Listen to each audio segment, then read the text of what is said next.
All right, students, you're going to go over your next reading assignment this week, which I think you're going to find to be very interesting. It's also from this book, Somewhere We Are Human. It's an anthology of writings from immigrants, undocumented American citizens, and edited by Reina Grande and Sonia Guinyansaka. Really great collection here. And today we're going to look at the essay entitled Insider Outsider, Unlearning My Legal Education by Razeen Zaman. I added a link to an article published in 2017 by Fordham University about Zaman. You can check that out if you want. It's just a very quick background information. A lot of the information is contained in her essay, however, so it's not necessary, but thought it might be nice to put a face to the name and just a document connected to her law school, which she's very critical of, but it also helps her to do part of the work that she values. So again, I want to analyze this essay for how it uses ethos, pathos, and logos to build a persuasive argument. And she begins with pathos, right? There's an emotional appeal in the very first sentence.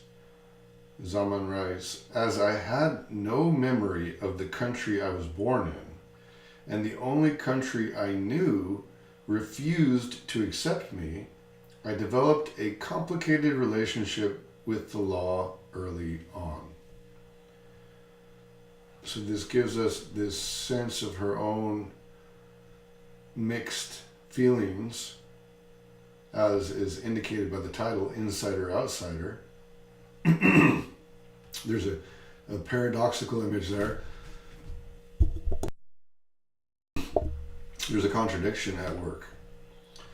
In the subtitle, also, that same contradiction exists. Unlearning My Legal Education.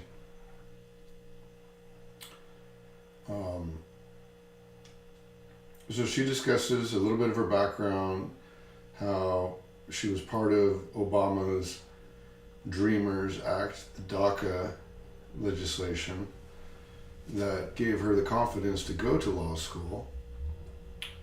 She moved to the United States when she was just 2. Her family fled their country in South Asia, and she didn't know she was undocumented until high school.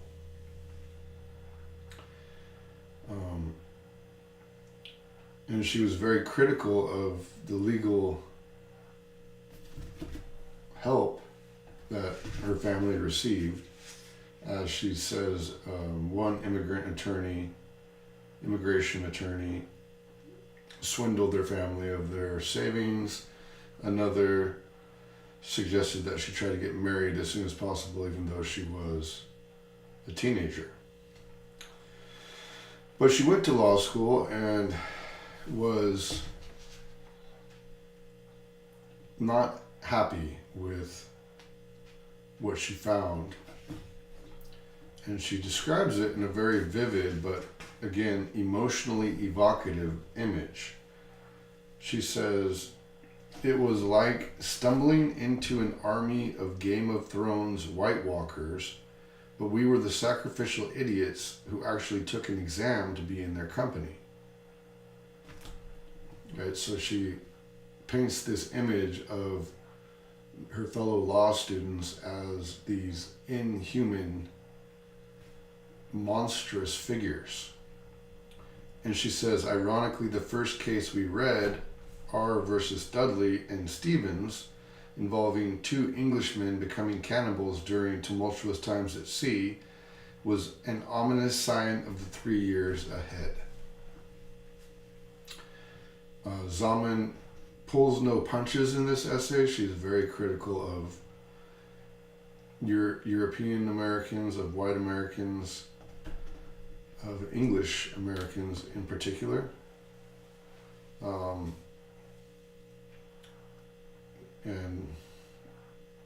But I think you can see when she starts to cite cases, she begins to bring in her expertise as a lawyer, which is part of the persuasiveness of her essay comes from the fact that she is a lawyer, which uses ethos or the credibility of the speaker to help make her argument seem more convincing. She also is using some logic, suggesting that being in a mainly all-white law class of law school, in a very diverse urban center, New York City, there was a contradiction there. And again, she cites another case in the next paragraph. Let's see, let's go ahead and open this. Oops. Wrong document. 1 second. Let's open up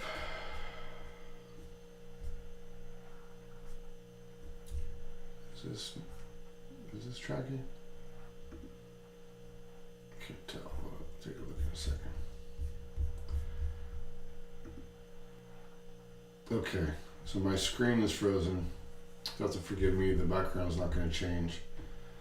This is your assignment. So I'm just going to read to you and I'll tell you the page numbers. In the next paragraph on page 198, she cites another case that has been used to justify colonialism and genocide. She says, quote, "This incredibly racist and immoral doctrine was adopted into law in Johnson versus McIntosh when the Supreme Court held in 1823 that the savage tribes had no authority to convey their land without the approval of the U.S. government." And then she goes on to explain how the way the legal system works is based on a principle called stare decisis, which means to stand by things decided, which means that legal precedent holds a lot of weight, which she sees as a flaw of the legal system. She says, quote, on page 199, the bottom of the first paragraph, quote, "So-called consistency is the rationale whites use to maintain the status quo behind a veneer of impartiality," end quote. So she's building up a logical argument against the way the legal system works, and she shares another personal experience, which the logical argument is logos, but she shares another personal story of white students using offensive language and justifying it as being part of the language of the text, which is pathos. So she's using all three techniques. She uses ethos of her credibility as a lawyer, but also her credibility as a person who was undocumented and as an immigrant. So she has insider knowledge to both worlds, and she's also an outsider to both worlds, as we will see. On the next page, 200, she says, quote, "The 3 years behind enemy lines had done its damage. It didn't take long to realize I had become more conservative than I ever could have imagined." So she's realizing that being a part of this system has in some way fundamentally changed her. And she even goes so far, and this is another case where being critical of yourself actually builds up your credibility. Right? I think that's an important rhetorical move that sometimes people try to exaggerate the goodness of their record, of their credibility, when sometimes copying to a criticism of yourself, right? That's planting a naysayer in the text, actually builds your credibility because it shows that you're self-aware. You see what other people might say that could be negative about you. At the bottom of page 200, she says, quote, "It was an act of deep betrayal to act like the people I was helping were clients rather than members of my own community, and therefore needed to be treated accordingly with the traditional lawyer-client divide." And in this, she's referring to clients who wanted to protest, and she advised them not to put themselves at risk, which I think connects back to our last essay, The Promise Made, where the author puts herself at risk to keep her promise to her mother, to remain close to her brothers, even though she had to do so without the legal protection of naturalization or asylum. And so we see again that sort of conflict, but in this case, she's a lawyer advising her clients not to keep their promise made, but to do the thing that's legally safe. And yet she knows that without DACA, without the DREAM Act, she only was able to move forward because of all of the activist actions of her community doing things that now she's recommending they not do.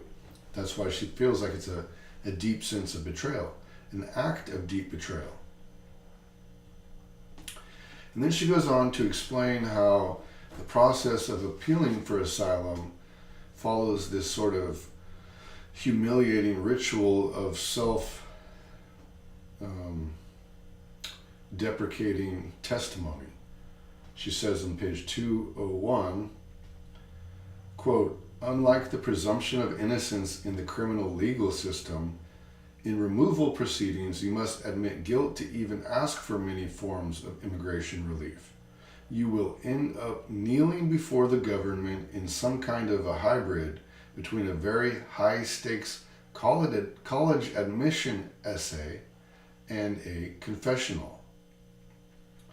And so in the process of seeking asylum, Zaman sees the applicants have to denigrate their own homeland and relive various traumas in order to convince the government that they deserve to be saved, positioning the United States as the savior. On page 202, she says, "There's no room for multifaceted truths in this narrative. No room to acknowledge that you could fear your country but still dream about going back." And so there she speaks to this paradoxical situation of the asylum seeker who has been forced through violent conditions to leave their homeland, to leave their culture, in some cases to leave their family.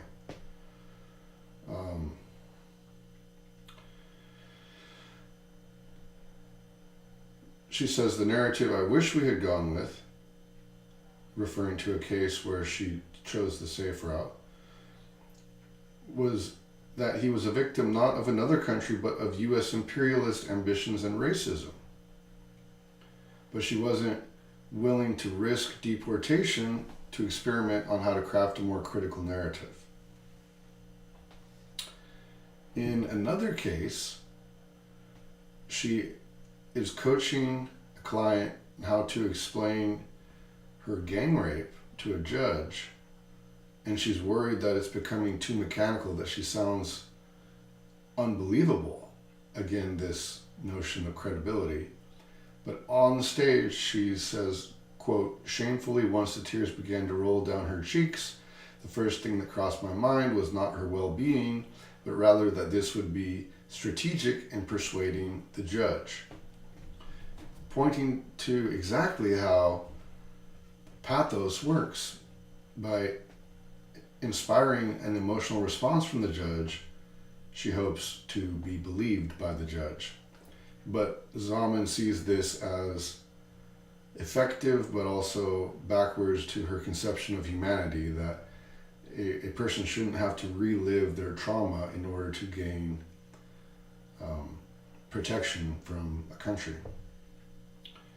On page 204, she ends the essay by saying, "I recognize that the legitimacy I am afforded as a lawyer within the legal system has led me to compartmentalize my identities so that I regularly validate the same system that renders me unlawful."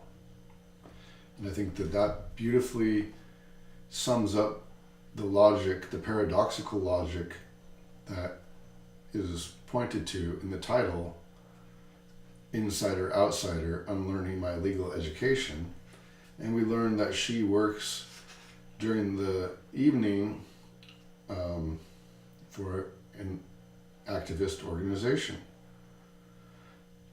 She organizes a group called RAISE, Revolutionizing Asian American Immigrant Stories on the East Coast. So I hope you got a lot out of reading this essay, because the author brilliantly uses a whole range of rhetorical devices. She uses her credibility as a lawyer and as an immigrant to build up her ethos, or the credibility of the speaker. She has several logical arguments that provide a logos element to her essay. And she also shows how emotion effectively makes a person's point, both an example in a court case and in her own story.